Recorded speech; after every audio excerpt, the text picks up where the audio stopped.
And you can chant quietly in your worship space.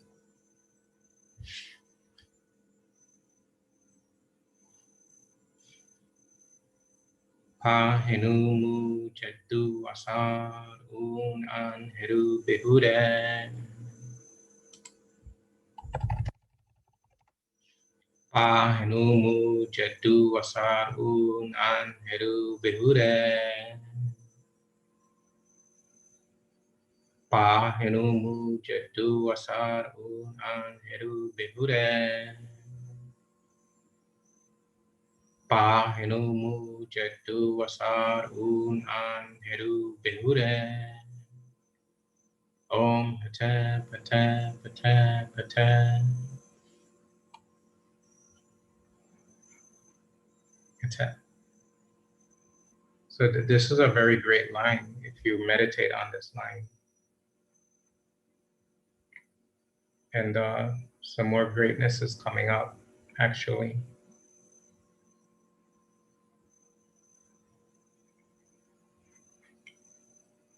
Every time you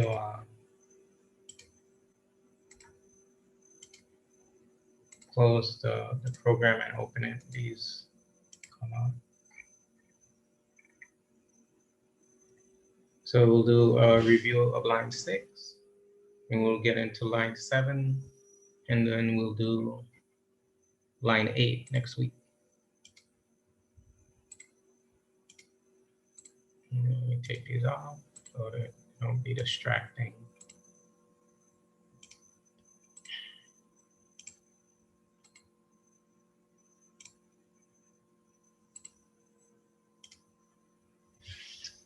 Okay, line 6.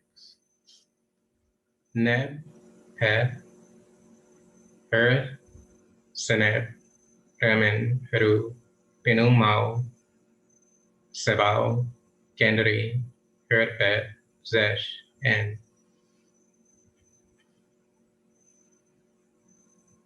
so we'll just go to the narrative to save time.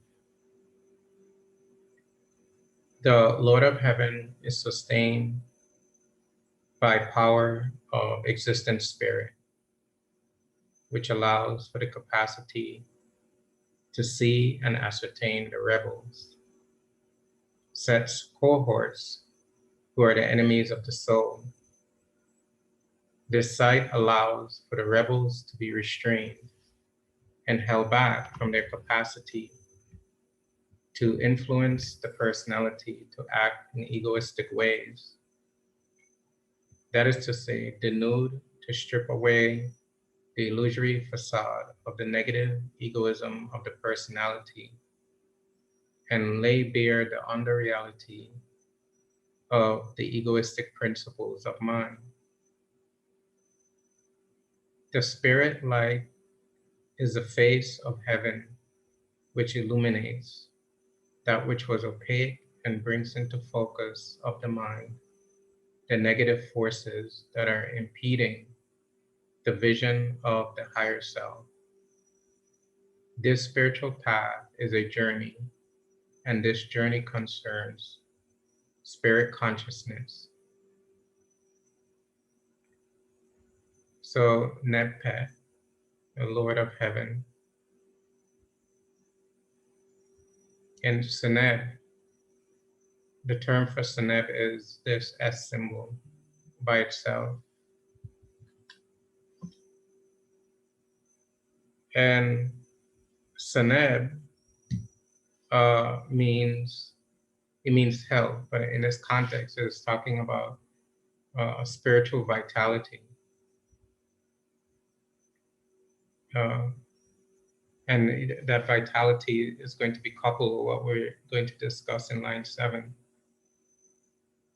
And this term, Sabao Kendri, the Sabao is the man on his knees with his hands tied behind his back, and he's tied to a stake.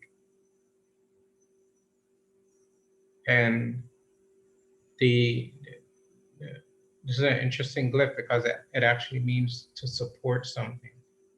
So he's tied against a support. And what that means is that he's tied against the,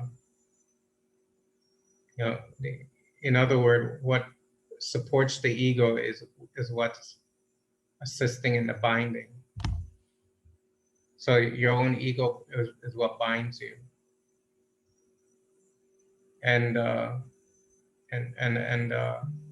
if you bind the fiends, then you take the support of the fiends with them, which is the ego. So you capture the outer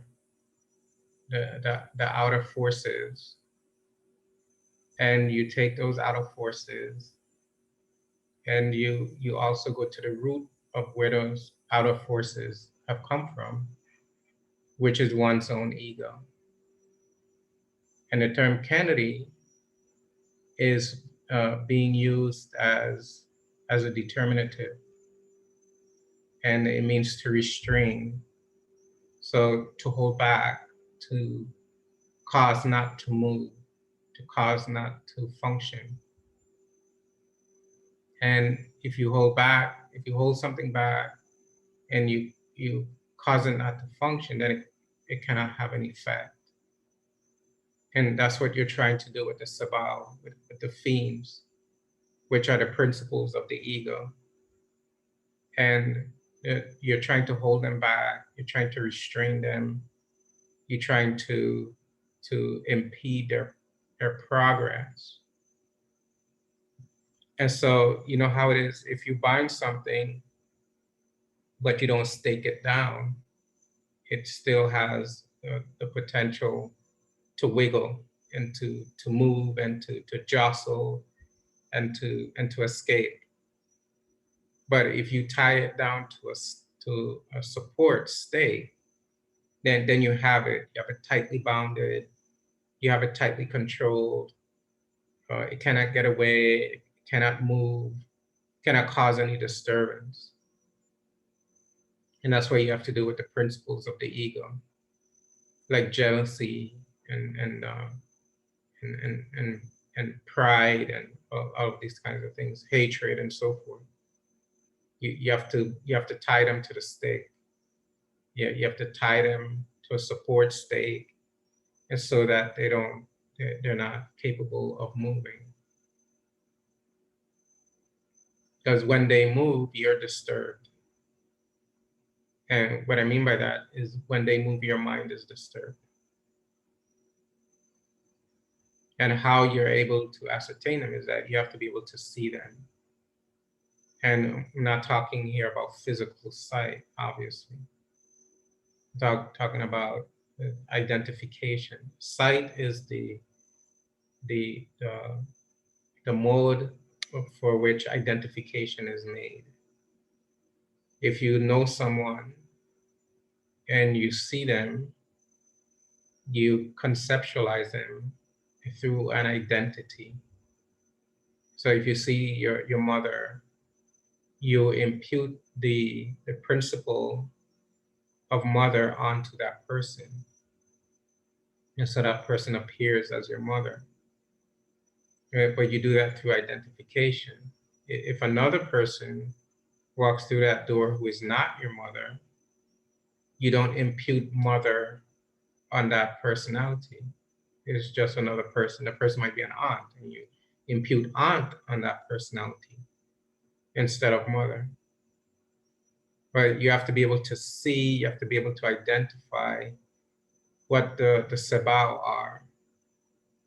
The sabao are the negative, afflictive emotions, thoughts, and feelings, the principles of egoism.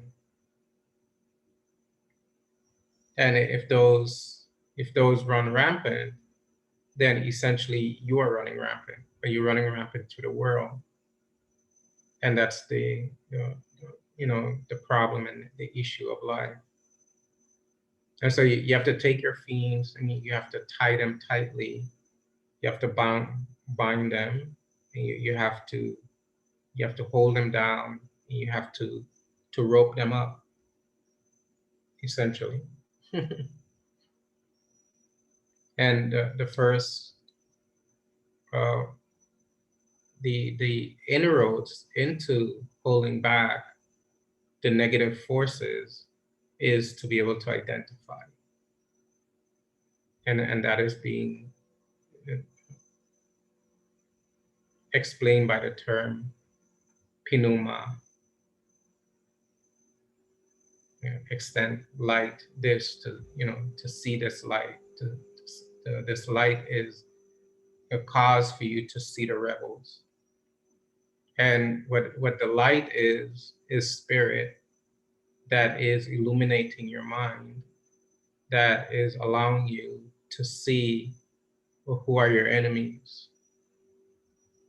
And your enemies are these negative forces of the personality.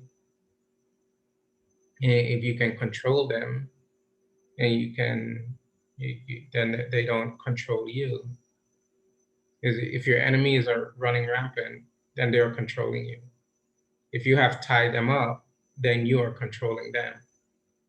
And you are to control them because you are essentially Heru. In your spiritual process, your spiritual fight of life, you are essentially Heru Behudet. But you have to realize who Heru Behudet is. And the text already told us, and we chanted it.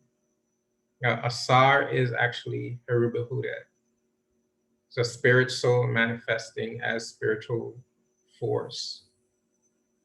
And so it is a spiritual force that you are applying to the negative aspects, but through the light of spirit reflecting in the mind, that is allowing the mind to become illuminated as the torch of identification of the themes of the negative afflictive forces of the mind.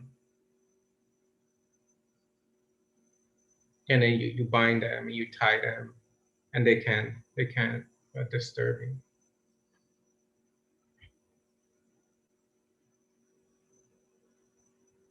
And here from the temple of Abu Simbel, you have these fiends that they look like Asiatics. And this is the walkway into the temple.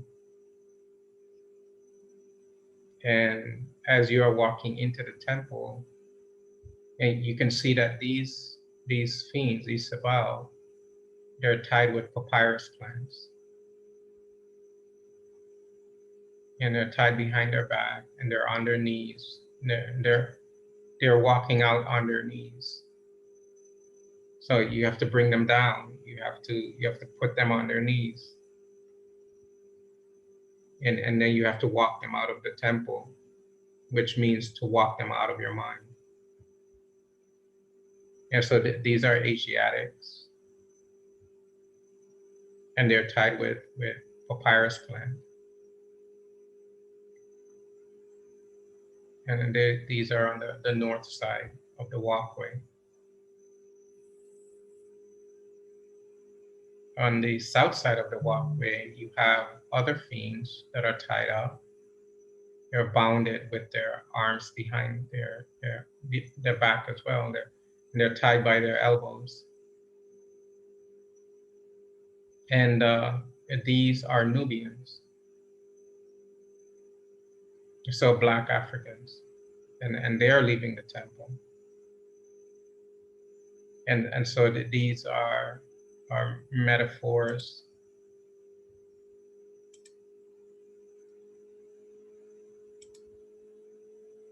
Yeah, these are metaphors for what should be occurring in the mind. So if you expel the Asiatics and leave the Nubians, you still have impurity. If you expel the Nubians and leave the Asiatics, you still have impurity. And so you have to expel all of them. You have to expel the Asiatics, and you have to expel the Nubians. You have to expel both for a full cleansing of the mind. And these are not actual people. These are not actual warriors. These are metaphors. So we're using the war analogy and the war motif to express a psycho-spiritual process that is to be going on within you.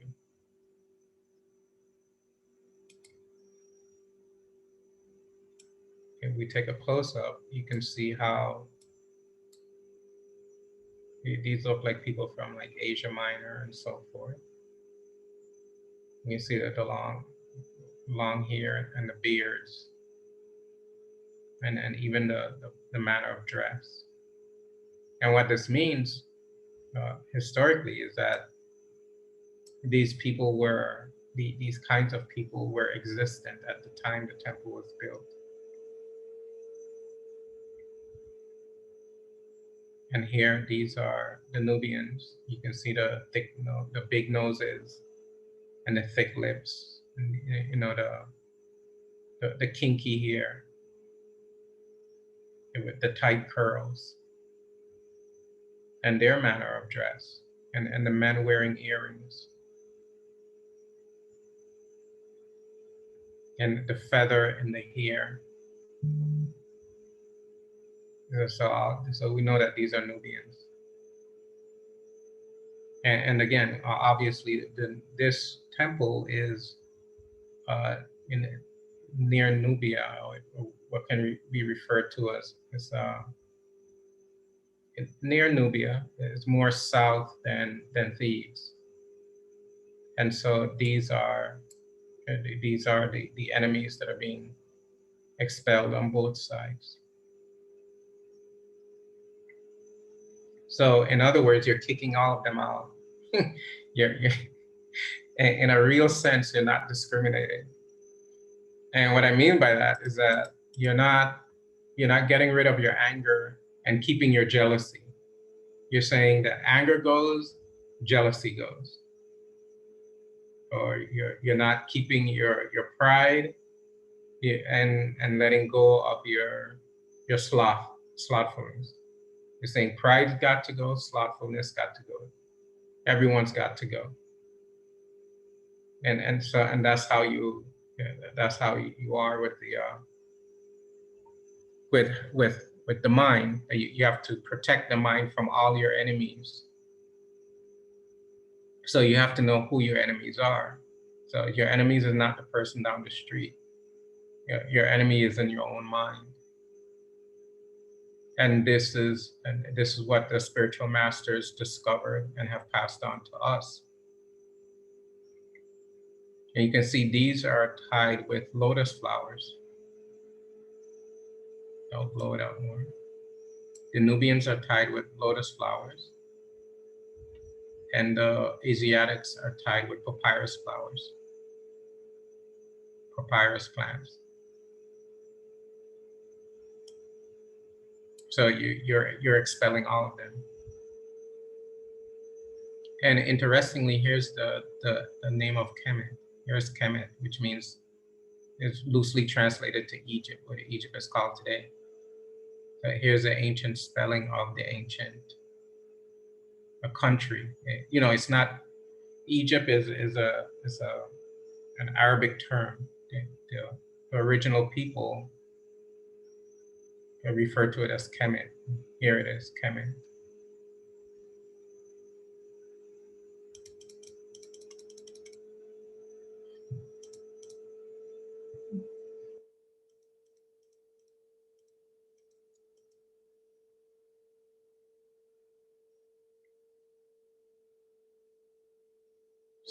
So that's the idea.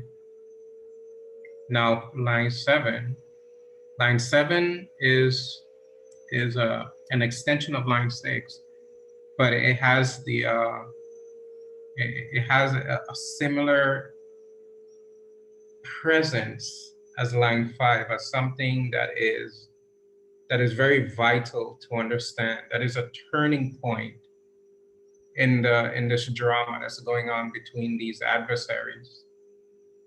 And these adversaries are actually going on within you. That's what you need to understand, that this is a myth that is being portrayed as a war between two forces. But actually, what it's explaining is that it's a war between of forces within you. In other words, your personality and your mind is a battlefield upon which these forces are in conflict with each other. That's the big key of this myth.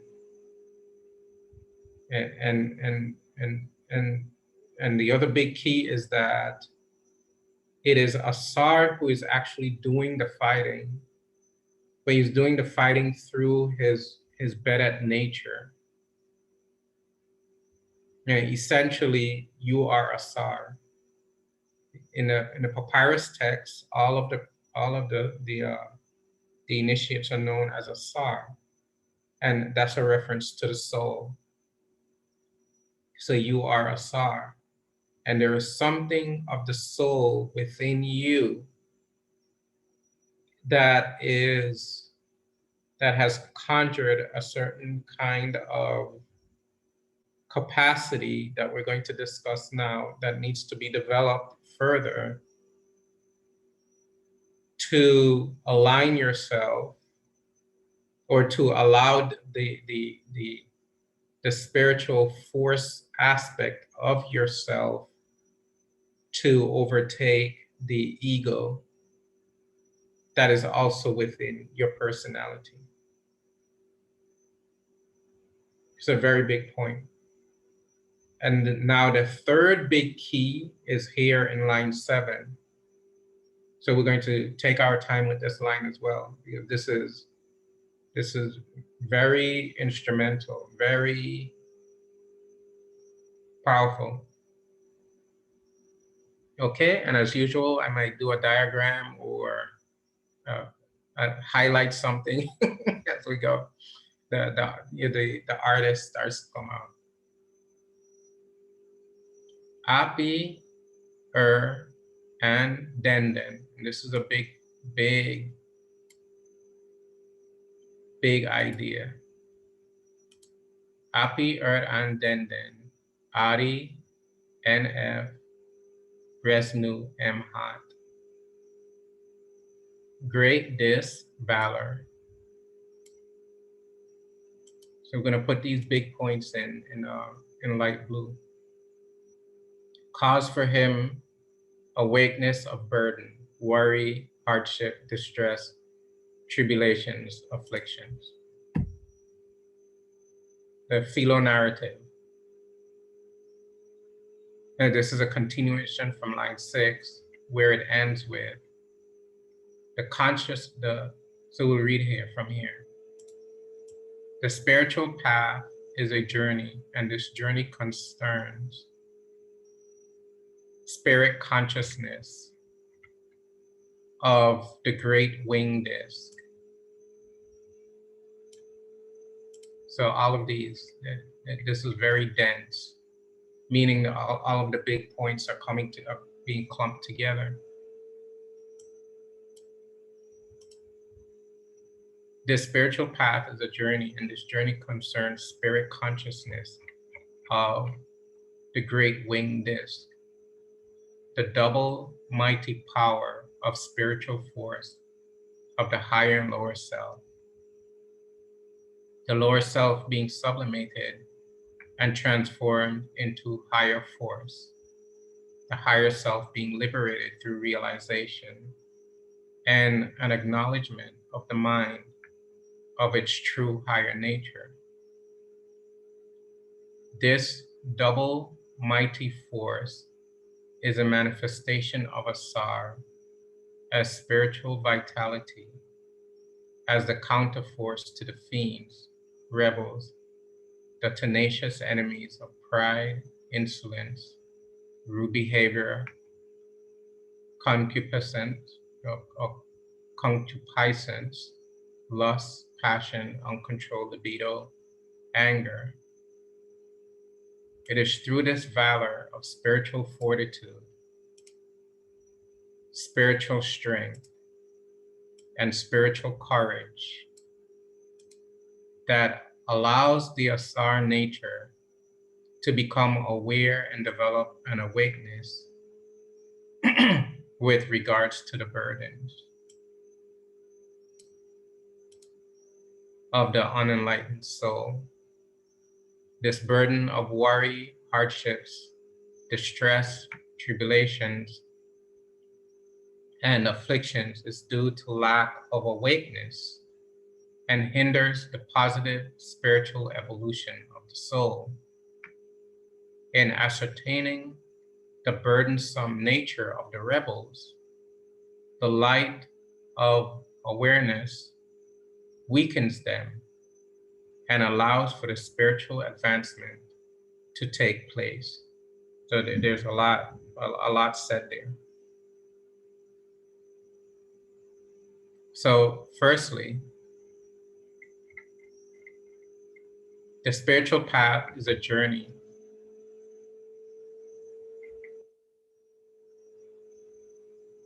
Zesh.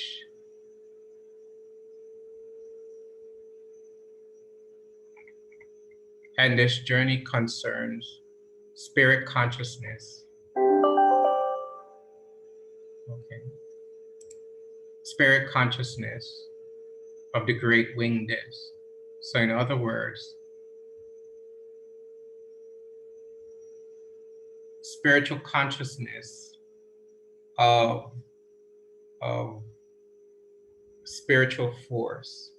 At this level, it is concerning the consciousness of spiritual force, or the force of spirit.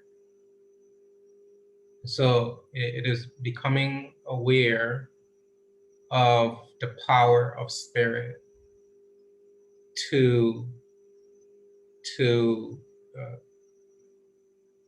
enlighten the journey, to lead the way, and to overcome the fiends, and it is this spiritual force that is the basis upon which there is denden. The term denden means valor. Den. And the determinative is a water buffalo. But before we get there, let's treat the winged disc a little more. But later in the myth, we're going to treat it extensively, because the way how it is being presented now, there is something that's going to happen to it later that is not happening now. But now in the myth, the idea is to become aware of that force and that higher reality, which is your own spiritual potential. So it is a means by which it's like a martial artist or a boxer. Let's say a boxer like Muhammad Ali. Yeah, he was aware of his own power, right? He said, "I'm the greatest," all this kind of thing. Or Bruce Lee, right? He was aware of his own power. Not only could they fight, but they were aware that they could fight. Similarly, you realize that there is something as such a spirit, but you become aware of the force of that spirit, the power of that spirit essence, which is on high, which is in a plane upon which you are aspiring to. But you realize that there's something there. There's something that is great, and there's something that is powerful. So the great winged disc in this context, rightly can be called, in this context, the site of spiritual force in its potential of realization of all-encompassing spirit. So you have to become aware of it. You have to become, for example, when people in day-to-day life, and we've spoken about this many times in the various classes, I've mentioned how uh, people who are just going about their day-to-day life, they're not really, they're not really aware of anything other than their current circumstance. They get a telephone call, or that's my mom, or that's my spouse, or you have to answer the phone. Oh, I have to do this thing for this person at work. They're not aware of anything other than their immediate circumstance. And that cannot even really be called an awareness. They're just reacting. They're like animals reacting to the environment. And in such a case, that kind of personality, and I'm not saying anything bad about them. I was that too, and I was very reactive. This is a kind of a pathophysiology of the disease of unenlightenment. And so in that state or that condition, the person has no idea in their conscious awareness, because they're not consciously aware to begin with, that there is something other than what they are interacting with or reacting to at the time. Even let's say you take a Christian, and the Christian is a really devout Christian, and everything is about God and so forth. They're not really thinking about God when they're doing their work. But if something happens, so say, oh, thank God that happened. Now they're a kind of an acknowledgement of God, emerges when something good happens. When something bad happens, oh, God wanted it that way. Now God comes in. But you have to have a perennial awareness of this higher reality. But it's not only an awareness of a higher reality, it's an awareness of the force power of that higher reality. So it's an awareness of that higher reality, but an acknowledgement of the force power of that higher reality. And if you're able to do that, then what will develop in your personality is the den.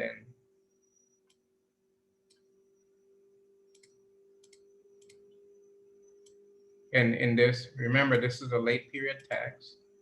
So you may have heard the term valor in as Kent, like in the Temple of Asar, is Kent. In other temples, like in the Temple of Medina Habu, or the Temple of Luxor is Kent. But this is a late period text, and they're using the term den to mean valor. But the determinative is very telling. Well, what the valor actually really means. So we'll go and we'll stop the screen share, and then we'll go to something to help to illustrate.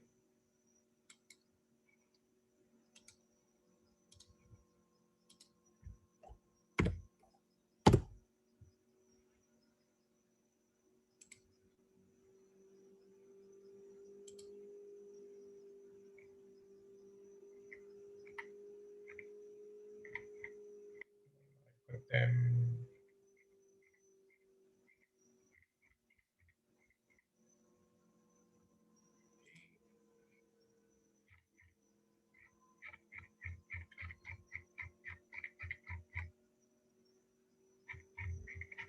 I'm not gonna find it right now. So let's do this.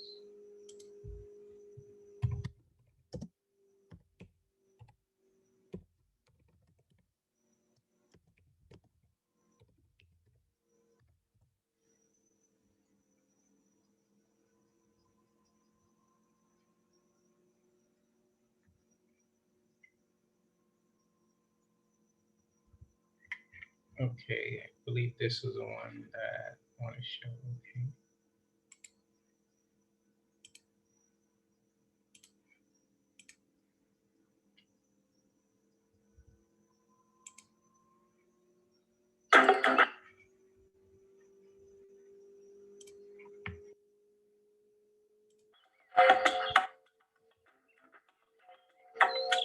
Summer's searing heat brings lethargy to Africa's predators, and they're entitled to it.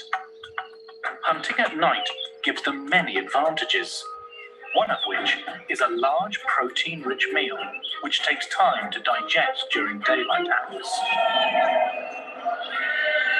Their prey has to remain on their hooves not only at night but also throughout the day in order to maximize food intake for their bulky frames.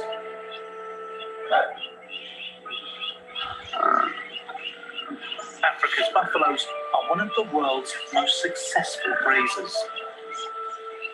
They live in swamps, savannas, and forests, eating mostly grass. Congregating in large herds, buffaloes move quickly through tall, coarse grasses, as these fussy eaters do not like to eat in trampled grasslands. It is said that the dietary habits of the African buffalo has not only opened up grasslands for other species, but they are also responsible for the quality of the grass by choosing to eat long, fibrous grasses, which opens up new growth of softer grasses for other grazers. Lions are an adult buffalo's only predator, while hyenas and leopards attack calves or the very weak. Razor-sharp horns behind half a ton of strength makes this a formidable weapon and is incredibly effective at defending against these predators. Horns of male buffaloes are large and go on to form a protective bone shield referred to as a boss. Cows and juvenile bulls have smaller horns with no fused base. Horns are used to set order by dominant bulls, and younger bulls regularly take the time to learn the skills they'll need one day.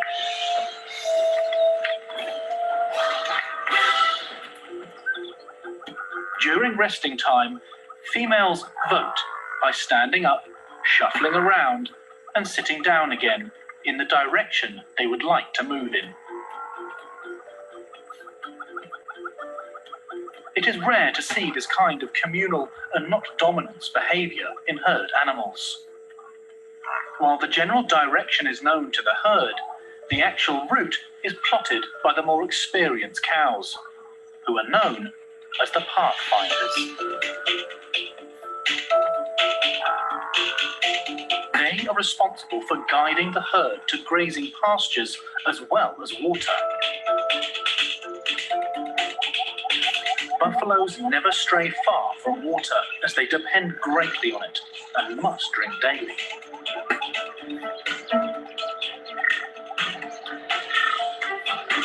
Cattle egrets flock around the herd as the tall grass eaters disturb many insects, which the birds pounce on.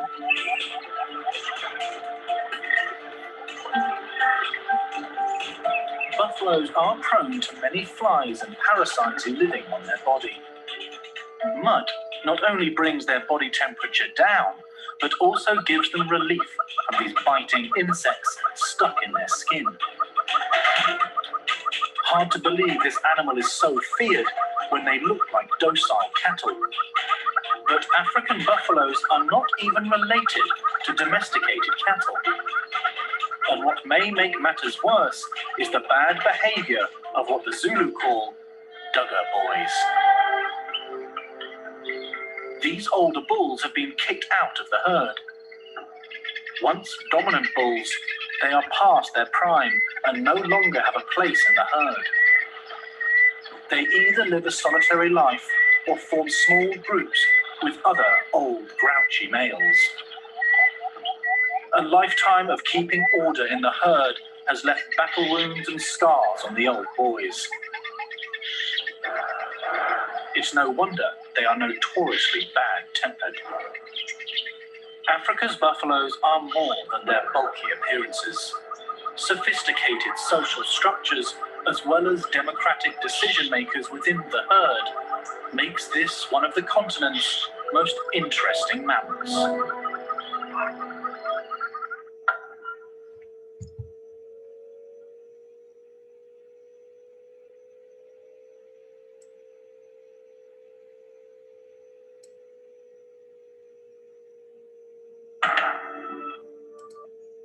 I have one more to show.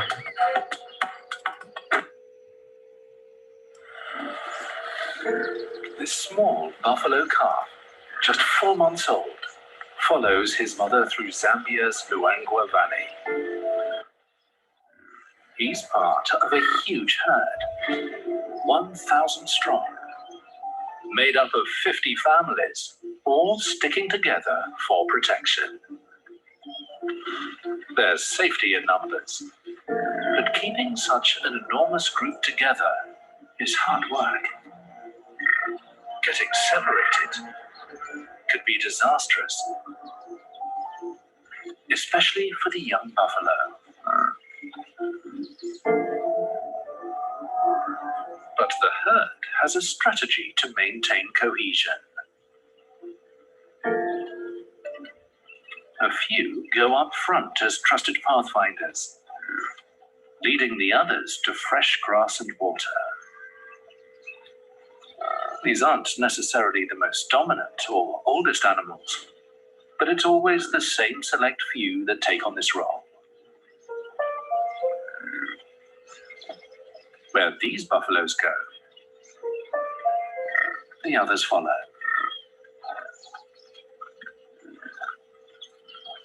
But the level of organization goes further than that. The calf is kept safe in the center, along with his mother and the other breeding females. More expendable bachelor males and the sick or injured are pushed to the periphery. Like the pathfinders, those on the edges are always on the alert.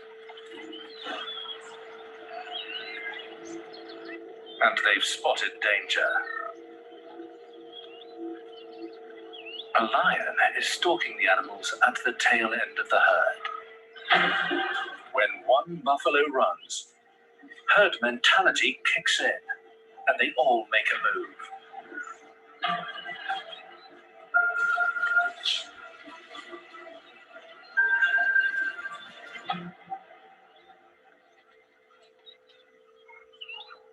This time, an adult male who was bringing up the rear has been taken down.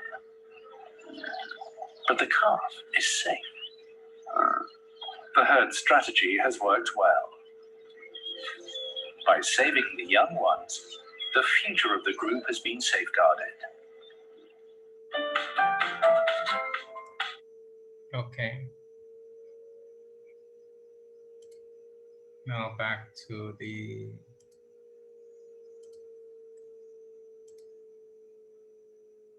text.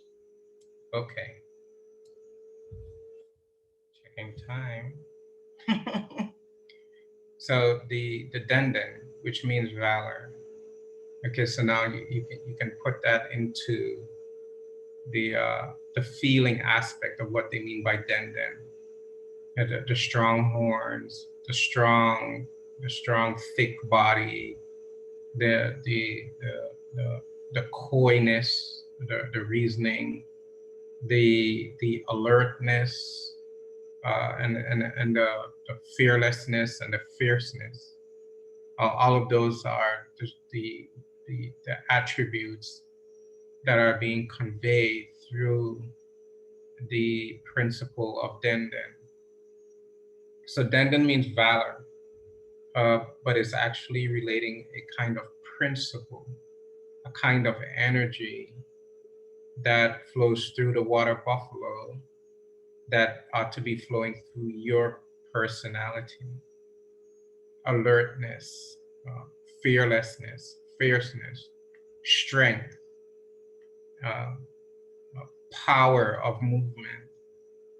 Because what's happening is that, and so all of these are attributes of Heru Behudet, which is an aspect of you, which is an aspect of your own soul.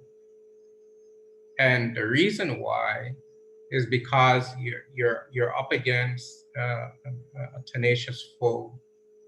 You're up against a kind of a tenacious adversary, and that adversary has many different weapons, is skilled, and is always looking for a weakness. And that's why the water buffalo is used, because in the adult, vibrant, young male, you can see all the strength, the big horns, all the power. And so you need that kind of, of, and what it's doing is describing actually the force, the spirit force of the Api, which is the winged disc. So the spirit force of the Api is infused with Denden, with this kind of valor. And this valor here, I'm going to put this in a different color. Adi NF, Resnu. Put in a different color. It's just as important. Cause for him awakeness. So this valor causes him to be awake. And who is the him? The him is you. And why it's being referred to as him? Because Heru Behudet, and that's the aspect of your personality. It causes you to have a certain awakeness. You're on the periphery looking out, and you identify the threat over there, which is the lion, and you get the herd to move. So you move to safety, and you don't get the young doesn't get bamboozled and killed. And so you have a certain kind of awakeness, and that awakeness is a clarity to be able, when we're talking about before identification, now you're not only identifying what the inimical forces are, you're identifying how burdensome they are. So you're coming to terms with that. You're coming to terms with the idea that the egoism is burdensome.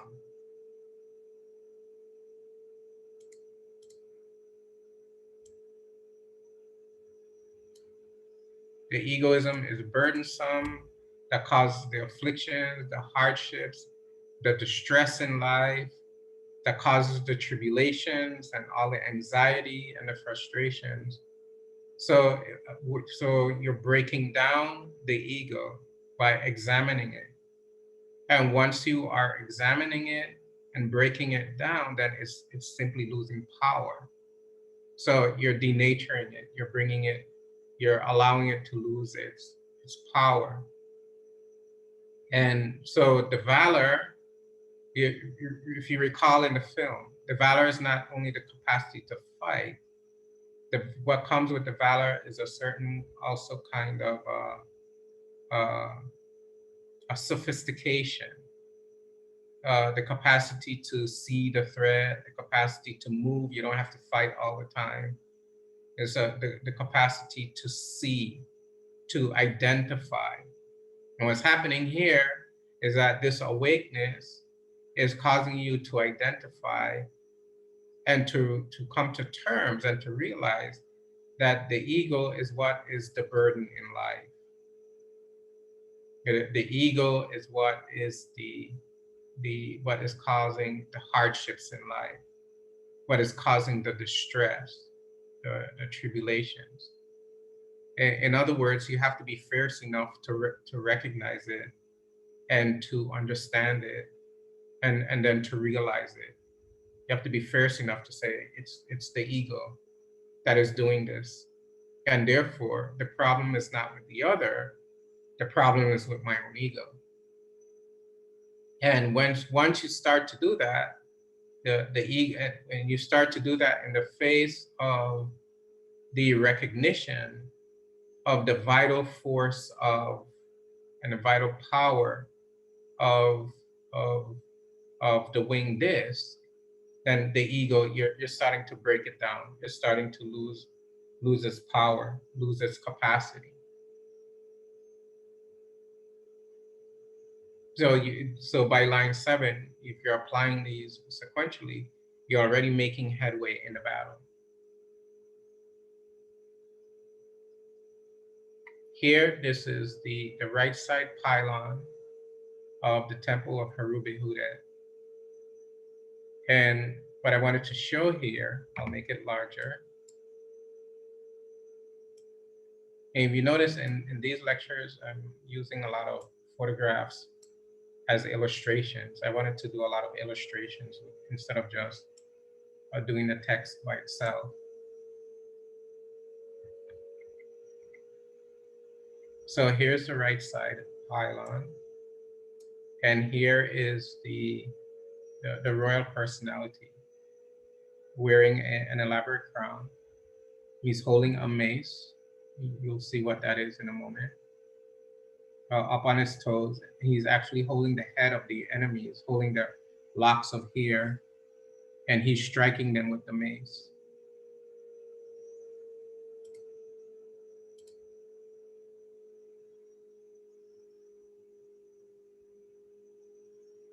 Okay. Okay, Sama. And we're almost done anyway. And Heru is standing and looking on, and he's holding a special implement. Look closely, it's an implement with the head of Ra at the end of it. So he's infusing the consciousness of spirit into the initiate who is smiting the enemies.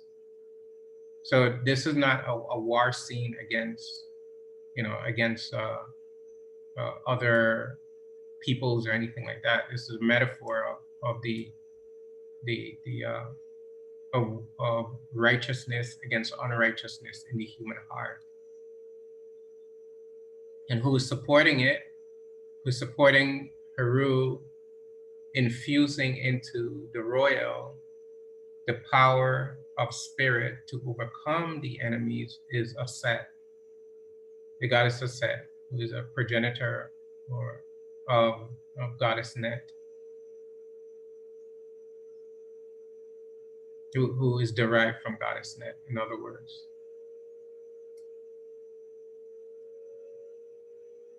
So Heru with his red and red crown and his horns, his hot face, is infusing spirit consciousness into the royal. And actually the royal is you.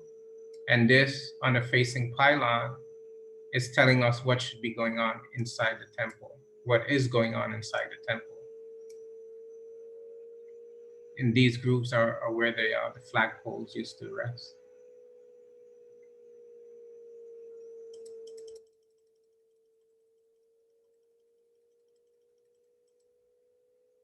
And here I excised it out to make it larger. You can see the instrument that Heru is holding with the head of Ra at the end of it. And here is the royal who's engaging in the battle.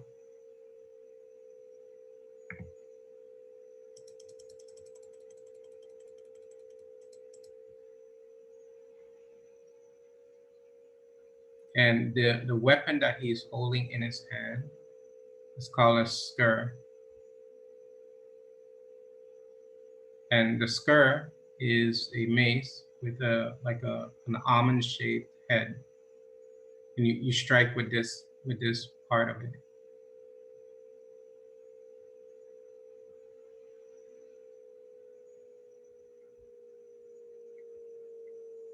Here you have the royal smiting the enemy, and he's performing what it says here, setem, meaning to make an end of. So he's making an end of the enemy. And again, what is the enemy? That anger, vengefulness, jealousy, all of those kinds of things. And in a different way, Tutankhamun is also performing, this is from the artifacts of Tutankhamun, he's also performing Denden, spiritual valor. But he's doing so on a chariot with his horses, and he has a bow and arrow instead of the mace. And he's smiting the enemies with his arrow, his bow and arrows. And here are the enemies that the horse is trampling.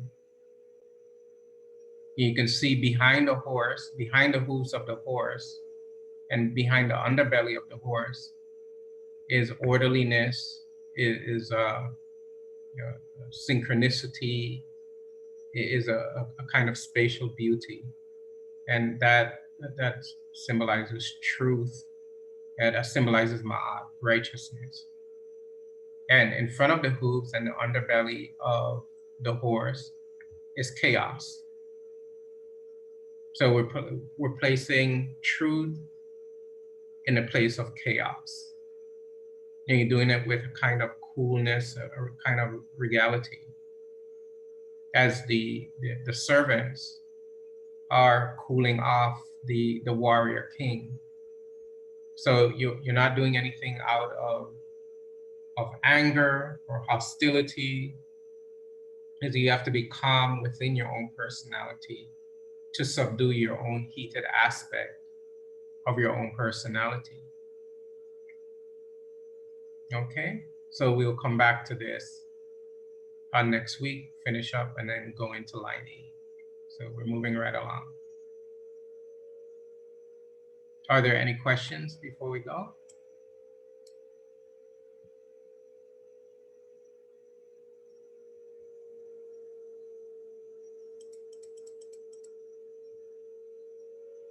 Okay, so we'll conclude with chanting of line 7. You can chant along in your worship space. Api an den Hari en F resnu em ha. Api an den Hari F resnu em ha.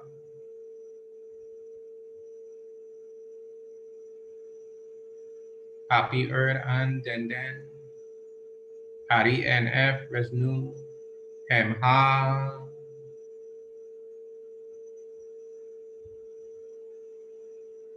Api an den Hari en F resnu em ha. Gently close your eyes for a moment. Pay attention to your breath.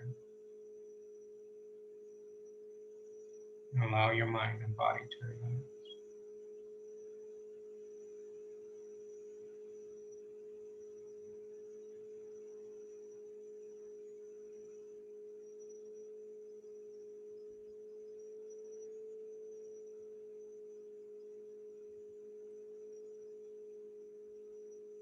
Om Pata Pata Pata Pata Pata. Do everyone until we meet again. Pata. Dua Hetet.